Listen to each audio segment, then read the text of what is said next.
Hello everyone. Just wanted to do like a little video blog, I guess we can call it. Uh, Took the day off today because we've been really working very hard for the past week.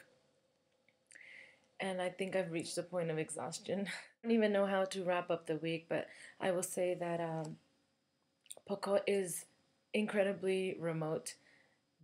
You know, we drove to really the end of the earth. just just felt like we kept on driving until we finally just reached it. The drive there, at one point we were in the car almost 15 hours.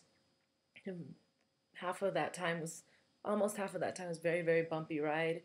It was very dusty. We all got there and had an entire layer of dirt all over our hair, our face, and we just looked completely tanned.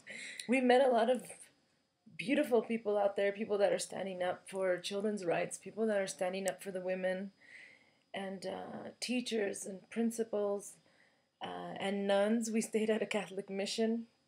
I'm just really doing some great stuff out there. And honestly, these people are heroes. And the girls that we interviewed and that we met, really, they're the most courageous people that I've ever met. They have done things that I couldn't do. I don't think that I would be brave enough to do.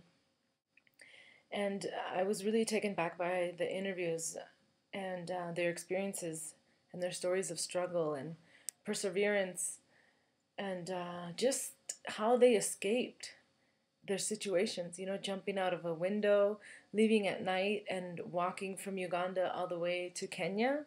And that was from a 9-year-old. You know, in Pokot, you see children doing things that adults would do. They're working, they're marrying adults, they're children taking care of babies, taking care of families.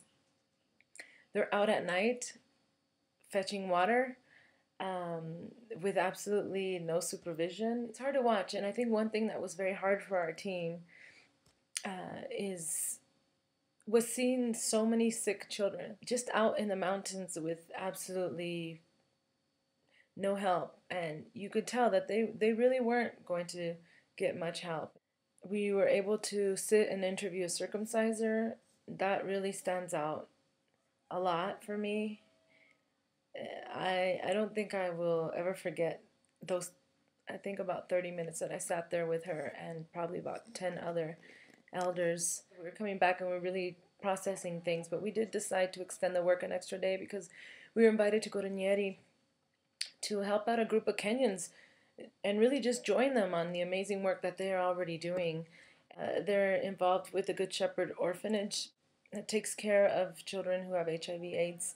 And to end the week with that project was amazing. You know, it was inspiring to see Kenyans helping Kenyans.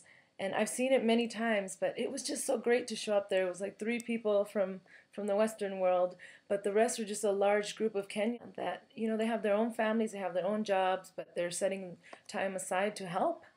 And the people that are running the orphanage there, the counselor and Jane, the director, I mean, the work that they do is incredible. 760 children affected by AIDS, and their parents are dead, and their grandparents are taking care of them. So there are over 1,000 people that are really looking to one woman for assistance, and there are people in the community that are trying to step up and really help her. And so I was inspired, very inspired by everyone that I met yesterday. And I was also very heartbroken by these kids and seeing how sick they were and how malnourished they were. So it's just a lot to process, and that's why I'm not sure I want to write right now. And I don't know. I hope it's a good update. Thank you for listening and reading and watching.